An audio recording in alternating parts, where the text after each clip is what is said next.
Nowadays, we take curiosity for granted. We believe that if we put in the hard work, we might one day stand before the pyramids, discover a new species of flower, or even go to the moon.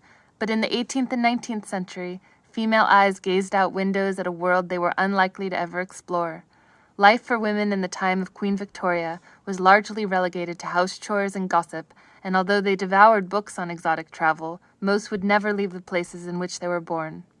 However, there were a few Victorian women who, through privilege, endurance, and not taking no for an answer, did set sail for wilder shores. In 1860, Mary Ann North, an amateur gardener and painter, crossed the ocean to America with letters of introduction, an easel, and a love of flowers. She went on to travel to Jamaica, Peru, Japan, India, Australia. In fact, she went to every continent except Antarctica in pursuit of new flowers to paint. "I was overwhelmed with the amount of subjects to be painted," she wrote. "The hills were marvelously blue, piled one over the other beyond them. I never saw such abundance of pure color. With no planes or automobiles and rarely a paved street, North rode donkeys, scaled cliffs, and crossed swamps to reach the plants she wanted, and all this in the customary dress of her day, floor-length gowns."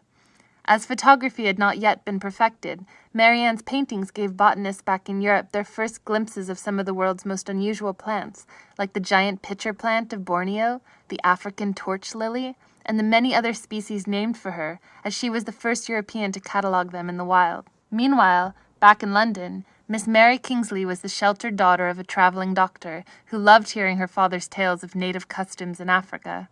Midway through writing a book on the subject, her father fell ill and died, so Kingsley decided she would finish the book for him.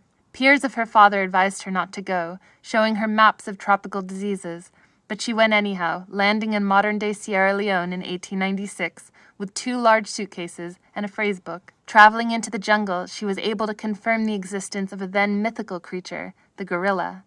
She recalls fighting with crocodiles, being caught in a tornado, and tickling a hippopotamus with her umbrella so that he'd leave the side of her canoe. Falling into a spiky pit, she was saved from harm by her thick petticoat.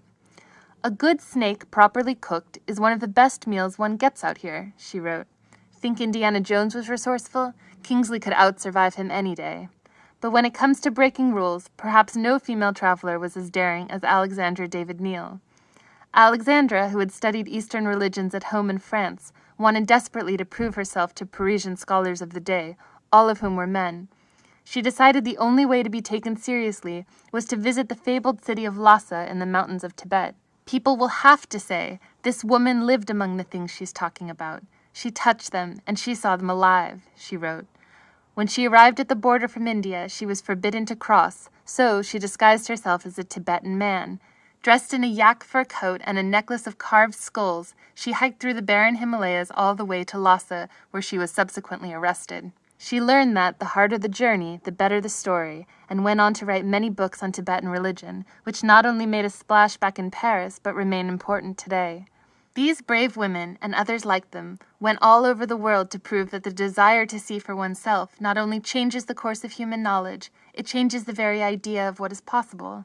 They used the power of curiosity to try and understand the viewpoints and peculiarities of other places, perhaps because they themselves were seen as so unusual in their own societies. But their journeys revealed to them something more than the ways of foreign lands. They revealed something only they themselves could find, a sense of their own self.